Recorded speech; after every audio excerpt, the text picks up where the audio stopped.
How you doing, everybody? I'm Ken Bykoff, and welcome to O'Neill Speaks, the official podcast of the Paul H. O'Neill School of Public and Environmental Affairs at Indiana University. The O'Neill School is known around the globe for making a positive impact in the real world, and you could find O'Neill alumni creating and influencing policy in nearly every aspect of our lives, be it in the public, private, or nonprofit arenas.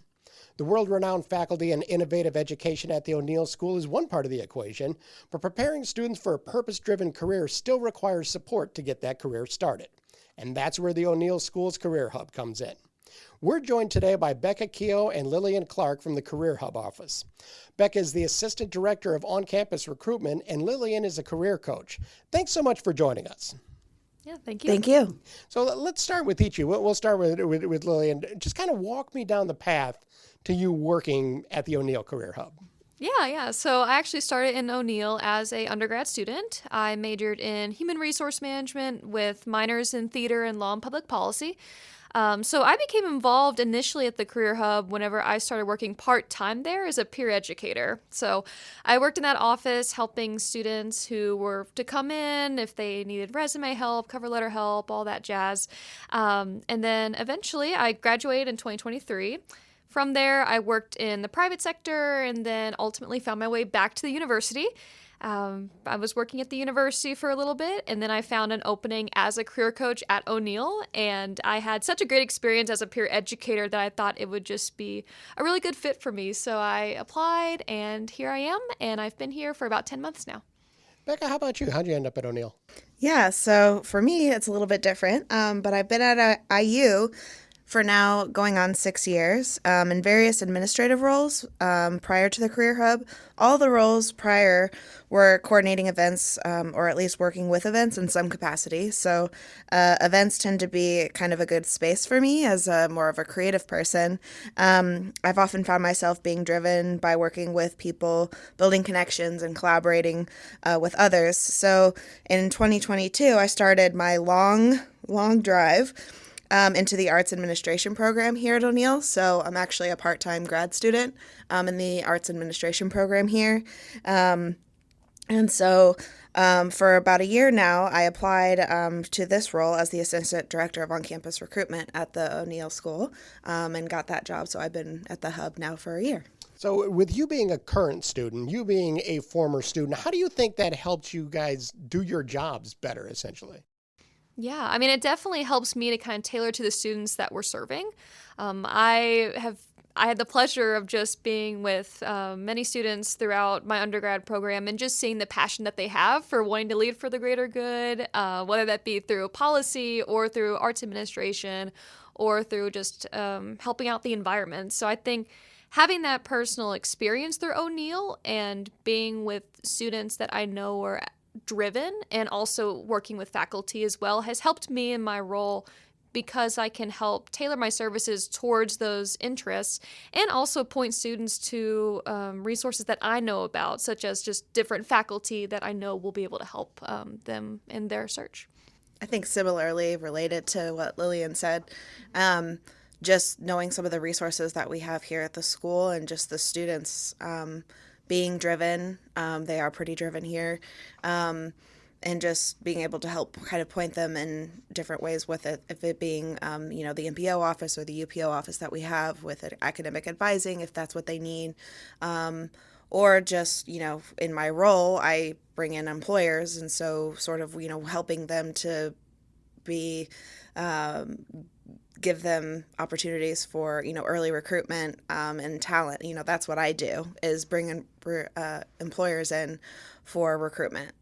So I think me being a current graduate student, sort of when I'm in those events, I can kind of sort of help them prepare for those experiences by, calming them down a little bit and kind of coming at them from where they are. So for either one of you, just for students who are listening, What walk me through some of the services you guys have in the Career Hub? Yeah, I mean, so kind of our basic services, our general services right now, we offer studio time. So students can walk in anytime in the Career Hub, Monday through Friday, 11 a.m. to 3 p.m., where we can help them right on the spot. So if they are in between classes and they have only 10 minutes, but they do have a question, there's no appointment needed, no booking needed. All they have to do is just come in, and our peer educators will be there to help them. So that's what I did when I was a student. And we have an amazing team of current students, peer educator for grad and undergrad, that are able to help, and they've been trained. So that's our studio part of the Career Hub. And the other side of it is booking with a career coach. So students are able, if they want more of a dedicated time, typically like a 30-minute appointment, they can schedule with us coaches to have more of a specialized appointment. So they can do that through Handshake. They can schedule either a virtual meeting or an in-person meeting. So we have flexibility there, also for our online students and alumni as well.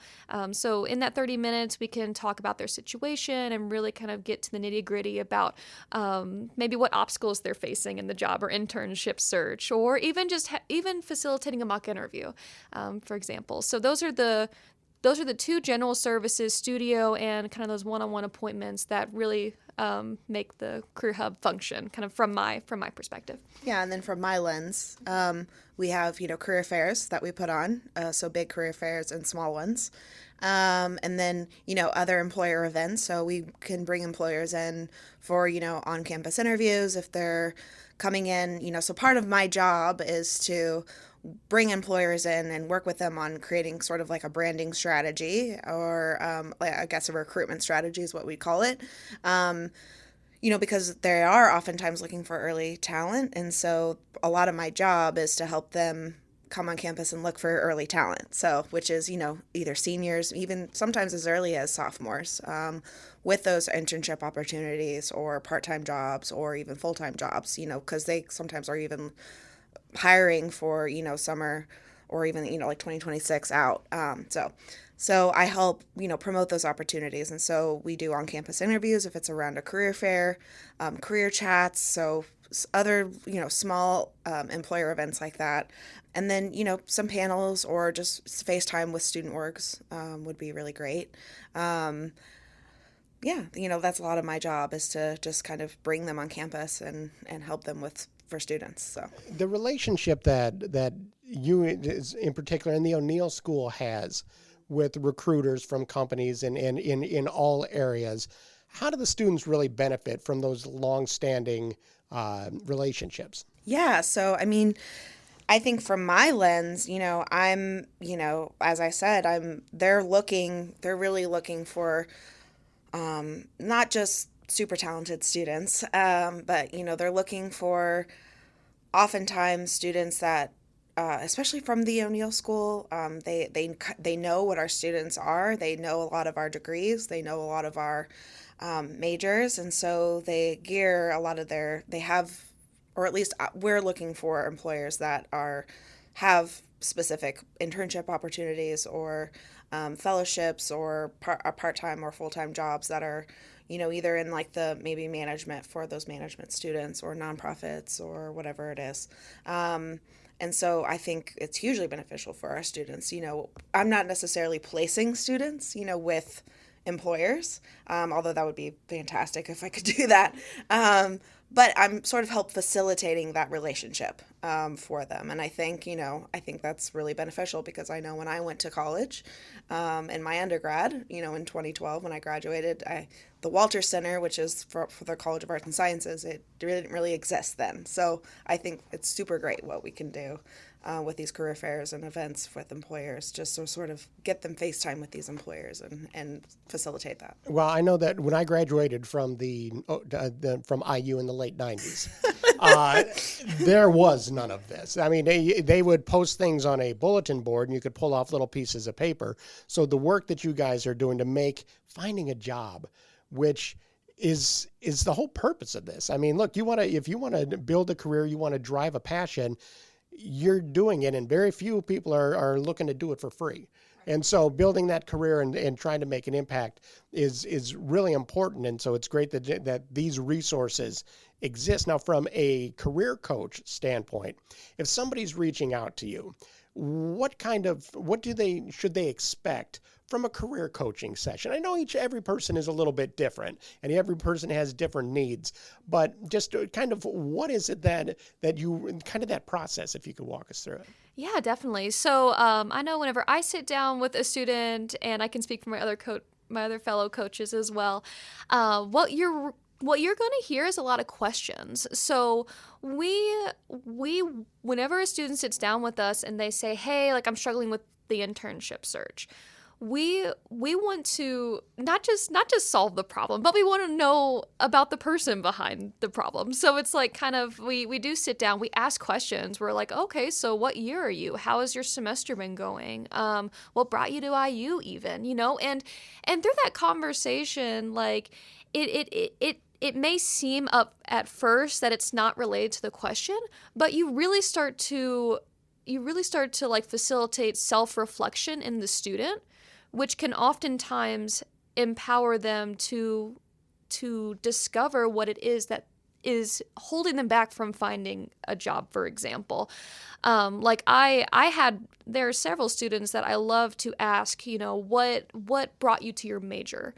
And I know oftentimes from there, we can kind of hone in on, like if we have a healthcare management student, they express to me kind of why they went into healthcare. And sometimes it might have to do with, I took care of my grandma for her whole life. And from there, I just kind of developed a care for elderly people, and I want to see improvements in these facilities. And so from there, the question becomes like, oh, okay, great. So this is kind of what we want to hone in on based on your passion. So what are we doing to find internships kind of in this particular niche? And from there, we can kind of develop a plan of more of those kind of like more of those specific career action steps. Like, okay, now we found an organization that has an internship in healthcare management, helping elderly people. Okay, so what can we now do to improve our chances of being picked as an applicant, or to improve our chances as being a great candidate? So that might look like an informational interview, and from there the conversation kind of naturally goes into those action steps, and from there we can kind of gauge with the student, what's what is working, kind of, or what they see that they can practically do in their lives, and what seems practical. So I always ask at the end of my appointments, what is one thing that you can do from our conversation today? And they will tell me like, okay, yeah, from our conversation, I can do this one thing. So from there, I can usually gauge like if that was a successful appointment, as if they walk away with at least one tangible thing that they didn't think of before and they didn't have before they walked in with us. For either one of you, just kind of, what's the biggest thing people maybe don't understand about the Career Hub? Because I'm sure not everybody kind of gets what they think. I'll put in my name and they'll find me a job. It's not that simple. Just how do people misunderstand what the office does? I think from my aisle of the thing of the stage here, or of the office, I think sometimes students or just people, maybe even in the building, don't know or maybe don't understand, that oftentimes, we're collaborating constantly, or even oftentimes with a lot of other career offices. So we are actually communicating with them. And so even for our upcoming career fairs that we have for this fall, we're now actively partnering with the Walter Center for Career Advancement. So with the College of Arts and Sciences. So, that might not be something that's really well known, but we are actively partnering with them. So that way we are actually expanding this kind of the scope of our employer base for students. And then, I just think that sort of just widens the scope for everybody. And that includes even for our smaller boutique fairs that we have. So we do usually have some smaller boutique fairs every spring, or every fall and spring. So, and we partner with the Walter Center for that. But even for our other events that aren't necessarily a career fair, we did like we worked with the Women in Tech. We had like a Women in Tech event last spring, I think, or at least in like the December time, was in the springtime. So we partnered with the Center for Women in Technology, center or office for that. So we're continually collaborating, I know, for me, and I don't think oftentimes a lot of people really know that we do. So, I think that's awesome. What's the biggest thing students can do to make your lives easier? Yeah, I mean, I definitely think, if you're coming into the studio and you are on crunch time, like, that's okay. We will give you a fast answer. If you're walking in the studio and you have 2 hours, great. We can meet you there as well. So I think it's just coming in with, maybe of an idea that you want to discuss. And oftentimes we can hit on several topics at a time.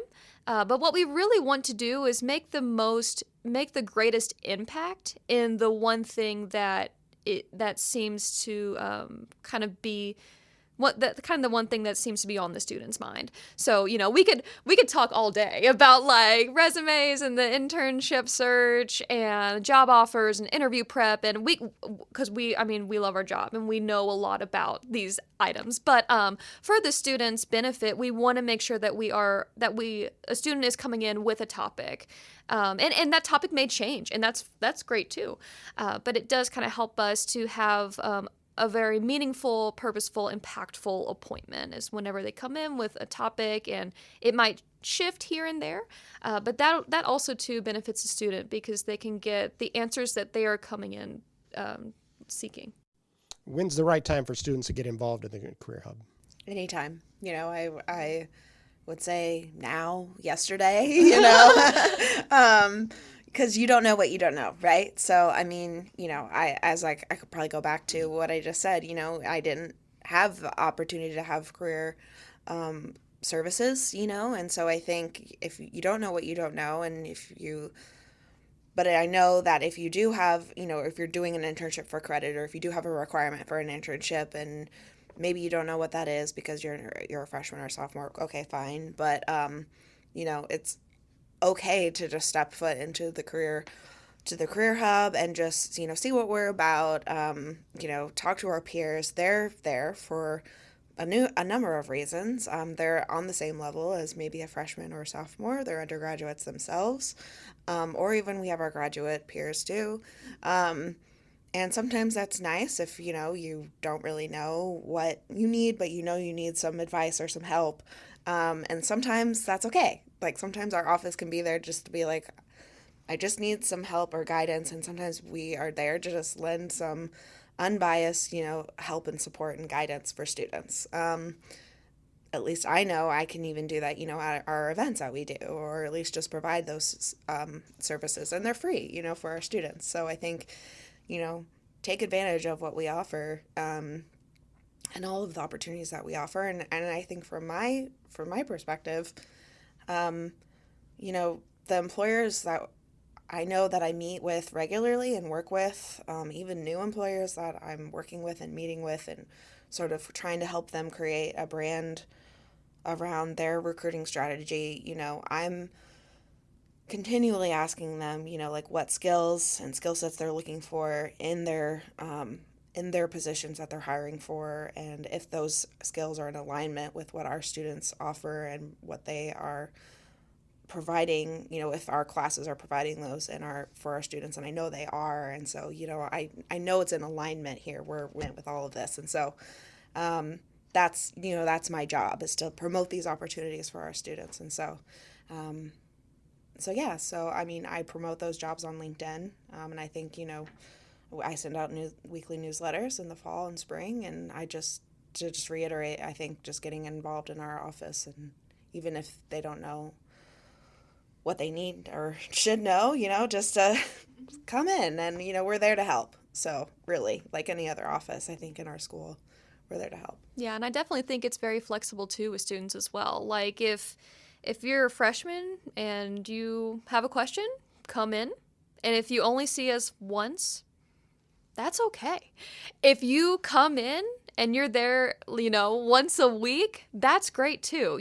Students can really use us, throughout their degree program, whether you're undergrad or you're a graduate. We're always going to be there. for students to, and kind of what Becca mentioned, just to be an advocate, just to be another resource on there that is championing for you guys and your success, and finding an internship and a career ultimately that really does enable you to lead for the greater good, to find that passion and really hit on that wherever you end up kind of after O'Neill. And I do think too, one thing Becca mentioned was the internship for credit. So that's another thing that our office does, is we facilitate that internship for credit course and requirement. So that's another thing that students can come in and talk to us about. We do want to make sure that our students know about that, that is a requirement, and that our office is there to help them. But yeah, they can really begin starting working with us at whatever time feels most appropriate. Being proactive is definitely important when it comes to the job search. Just from my perspective as a career coach and what I see from some of those bigger employers that have very established internship programs. So being proactive is definitely the way to go. Some of our recruiting seasons are like the September months and January. So if students want to stop by around there more, that's probably when we'll be kind of most busy, and we can provide those resources. But yeah, otherwise, just to bring it home, yeah, students can begin working with us anytime, and we'll always be there for them whenever they need us. I know I'm looking forward to having both of you on to talk about a few more topics in the future. Can you give us a preview of what some of the things we might be talking about down the road? I know that we would love to have a few more topics to discuss, I think, from both of our different perspectives here in our office, because I think we both provide really interesting perspectives. So I know for us, they would be preparing for the fairs, and then networking, championing your internship, a guide to handshake, and navigating social media and marketing yourself. So those are at least general overview topics. That would maybe be 5 or so different topics or episodes, should everything, align really well with what we're hoping to see here. But those are pretty important topics in areas and services that we see a lot in our office that we feel I think would resonate really deeply with our students to help them in their career journeys, and I think just overall in their life. So. Yeah, and a lot of these are kind of pulled just from the student topics, the topics that students bring to us, like how can I network? How can I prepare for a fair? How can I advocate for myself at an internship? Or how can I advocate for myself, just at a networking event? And even navigating LinkedIn, for sure. I know some students are just I don't know what the purpose is for this. I don't know how to use it to my advantage. What do you have for me? So it's a lot of these topics we want to make sure we hit on, that we are hearing from our students, and that we're hearing also from our employers. Like how Becca mentioned, just the employers that the skill sets that they're looking for in students. So having those conversations as well. So we really want to hit on the heart of what we are hearing from our students, from our employers, so that we can help students outside of office hours, really. I mean, if this podcast is being listened to at 12 a.m. by a student, we would have done our job well. Right. Yeah. Well, Becca and Lillian, I really appreciate you coming on. I love the passion for the students, and I look forward to you joining us in the future. Thank you. Thank you. Well, that's all the time we have today on O'Neill Speaks. O'Neill Speaks is the official podcast of the Paul H. O'Neill School of Public and Environmental Affairs. All opinions and comments on O'Neill Speaks belong to the host and guest of the O'Neill School and don't necessarily reflect those of the school itself. Music for O'Neill Speaks is by Manos Mars. Be sure to subscribe to O'Neill Speaks on Apple Podcasts or on your favorite podcatcher app so you don't miss an episode. We're out of time, but for now, and for the O'Neill School, I'm Ken Bykoff saying thanks for listening, everybody.